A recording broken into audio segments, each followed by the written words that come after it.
Let's all go to the lobby. Let's all go to the lobby. Let's all go to the lobby and have ourselves a drink. All right, Michaela is singing, which means we are back in Lobby Bar for the last week of the year. We had Christmas last week. That's good. We're off to celebrate the end of 2025 this week. Brian and Michaela here with you. Michaela, hopefully your Christmas was nice. We're peek behind the curtain. We're recording this early, so we don't know how Christmas went. But hopefully it went good. Hopefully it went good. Did you have any special plans come Christmas week? No, this year is I'm home for the whole time. Sometimes there's like last minute trips that you do like for work right before Christmas. And that didn't happen this year, so that's really nice. So I'm hoping to really take it easy and watch all my favorite Christmas movies and really like soak in like the magic. Do some like old fashioned Christmassy stuff. So one of my favorite things to do that is great for everybody of all socioeconomic levels is get into a vehicle, bring your own hot cocoa, and drive around looking at lights. I did that when I was a kid. I don't know if I did that like on Christmas Eve, but doing that around Christmas was always really nice. Me and my dad, when it was just us and we had nothing, we always did that. And that always felt really nice because we'd listen to Christmas music as we're looking at all the lights, and that was really Now, fun.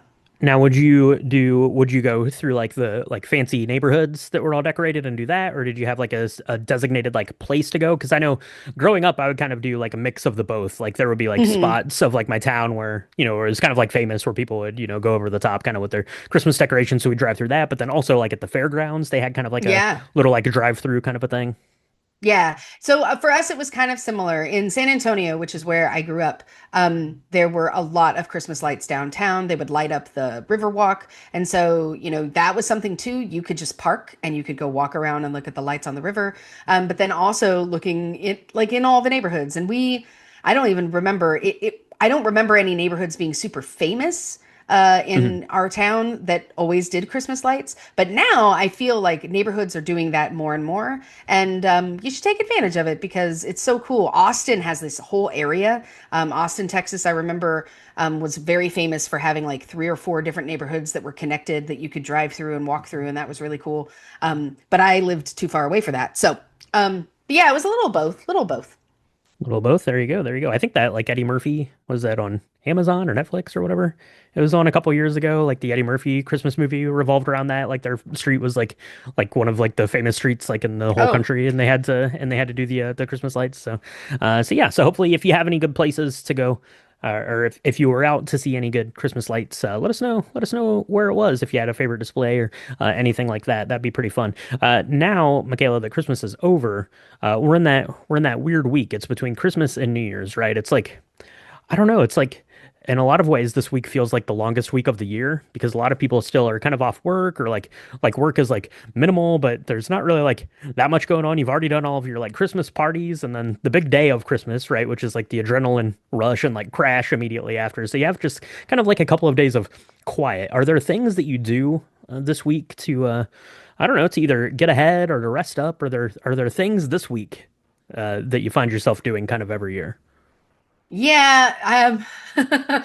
I start thinking about Oscar season, which is probably, I don't know if that's a good thing or not, but it's usually the time where I'll catch up on a series or I'll say, today I'm going to dedicate myself to watching some of my favorite shows that aren't Christmas shows, but like things that I want to catch up on or things that I want to revisit that I haven't been able to. So like catching up on The Bear because I'm way behind on that. I'm looking forward to carving out some time to do that. There's a couple of other shows that look really good. Like I haven't seen the new Knives Out movie that's on Netflix, and I was really wanting to do that. So maybe I'll do that in between Christmas and New Year's. Something that's like kind of I don't know, feels like housekeeping a little bit because we are getting really close to Oscar season. And if there's anything that is on like the high up list, the short list that's for nominations that I can watch, I'll probably knock those out during that period of time. Hmm.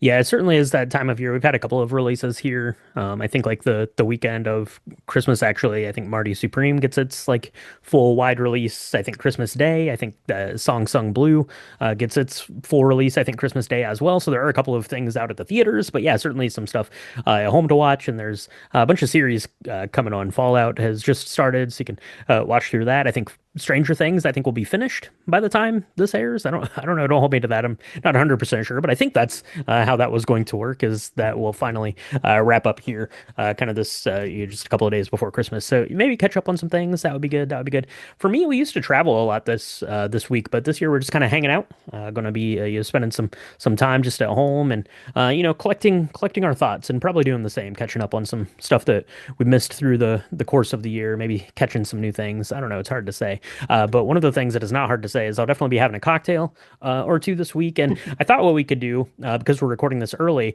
is talk about a classic cocktail. So I looked up a list of classic cocktails, and we've covered most of these here on Lobby Bars or on episodes of Drink the Movies. Your martinis, your daiquiris, your margaritas, all those things of those classic cocktails. We've done all of those Manhattans. But I found one on the list that I wasn't familiar with.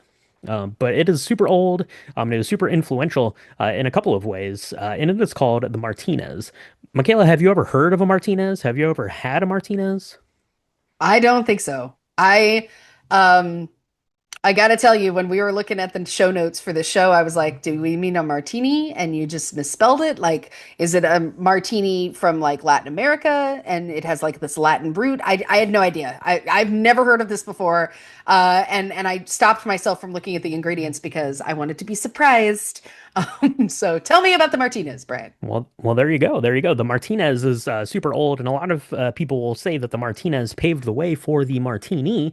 Now, Mm. I don't know if that name lineage plays into effect there, but kind of the ingredients do a little bit. Is the Martinez is kind of between a martini and a Manhattan, and it's similar in a lot of ways to the Gotham City Cat that we made for Batman Returns just a couple of weeks ago. But this cocktail is old, Michaela, and when I say old, I mean maybe probably in the two or three oldest things we've ever covered here on the podcast. First in print appearance for this cocktail is in 1884 in Oh, the Modern Bartender's Guide from 1884. There you go, there you go. And then appeared again in 1887 in the Bartender's Guide. I'm pulling this from an article I'm reading here on liquor.com, which is my preferred place to go to learn about liquors and cocktails and recipes and stuff like that. So I was like, man, that sounds pretty old. That sounds pretty old, and it sounds pretty good. And the ingredients here are interesting to me because it includes some things that we love, of course,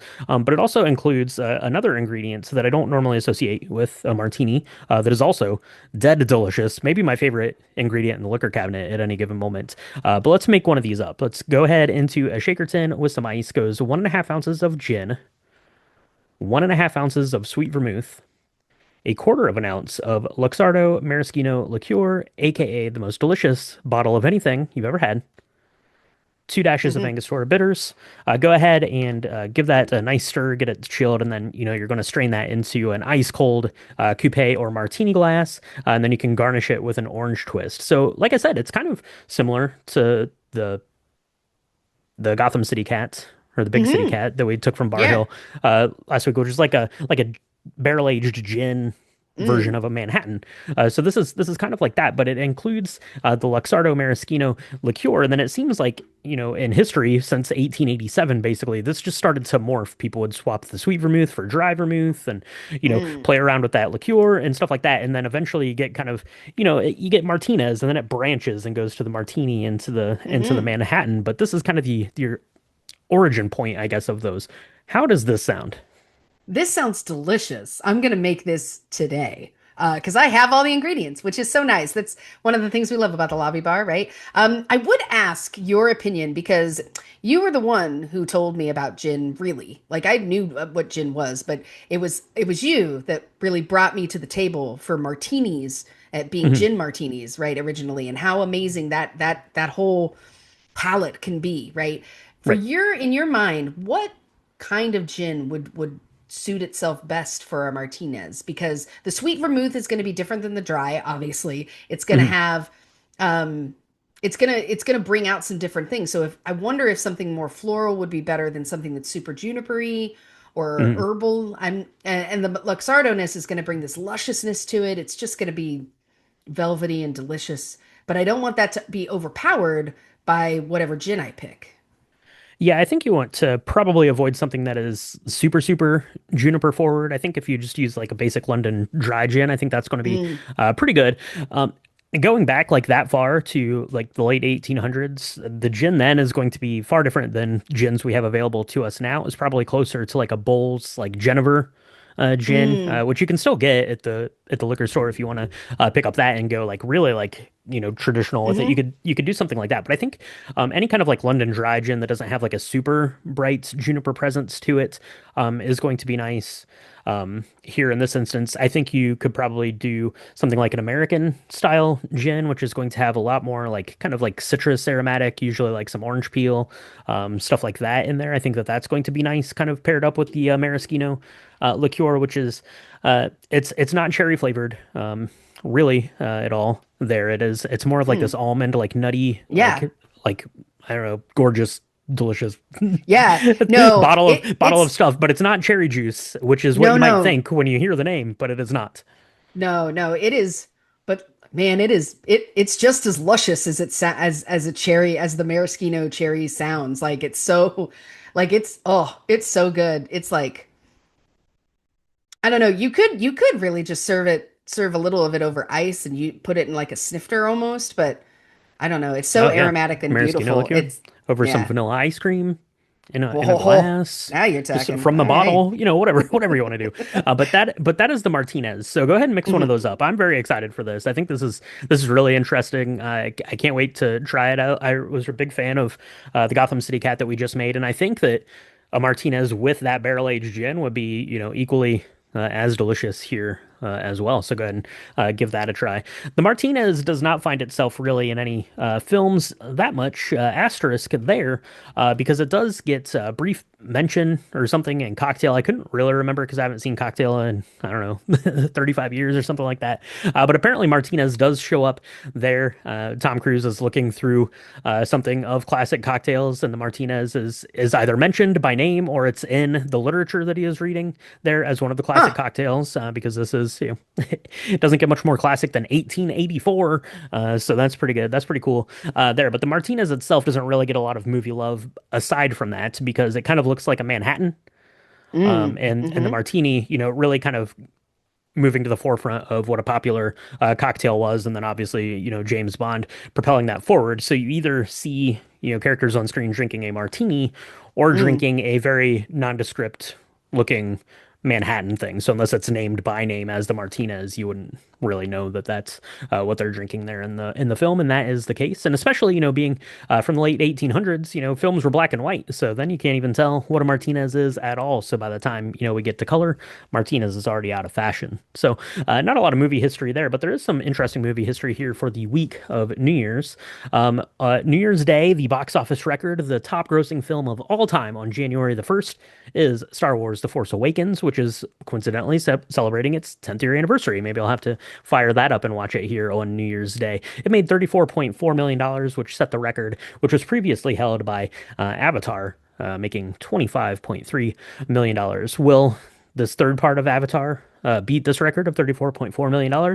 I'm going to go out on a limb and say no, but I think it's probably still going to make a lot of money on New Year's Day. So, Yeah, for sure. I don't know. That's a lot, and the timing of it, right, doesn't help. I think because Avatar is coming out like I think the 18th it came out of January, so it's had a lot of time. yeah. It'll have Well, 12 days. I think Force Awakens, I think, released on the 18th as well. I think, Oh, or did something it? like that. Oh, okay. And I Wow. remember, so actually the Avatar, the 25.3 million, I actually saw it. I don't know if I saw it specifically on New Year's Day, but my wife and I were traveling in London and I saw it that week because we were there between Christmas and New Year's to visit friends. And we made it a point to go see Avatar while we were in London. We took, 3 hours out of our trip to go see Avatar. So. Wow, wow. Okay. I mean, it's anything's possible. Anything's possible. I don't know. We'll see. I don't think I'll be seeing it more than once because I know that we saw it, but I don't know if I will be going to see it again. But we'll see. My kid might make me. It's possible. It is possible. I think he went a couple of times, and yeah, sure enough, The Force Awakens released December 18th. So there you go. So there you Oh, there go. we So, are. so yeah, so I think that's going to go ahead and wrap it up here for this special pre-recorded Fun Time Martinez chat lobby bar episode. So everyone out there have a safe and happy New Year. Hopefully 2025 treated you as well as it could have, and hopefully 2026 is going in the right direction here for us. Right off the bat, let's just get to it. Let's have a good year out there, and we'll be back with our year-end recap later this week, and then something very special. You're going to want to go to YouTube, check out the Drink the Movies street feed stream page. I don't even know what they're called on YouTube. Check us out there because we're going to be doing some fun video episodes starting next week to celebrate our 250th episode. So thank you so much for tuning in. Happy New Year, and we'll talk to you next week in the lobby bar.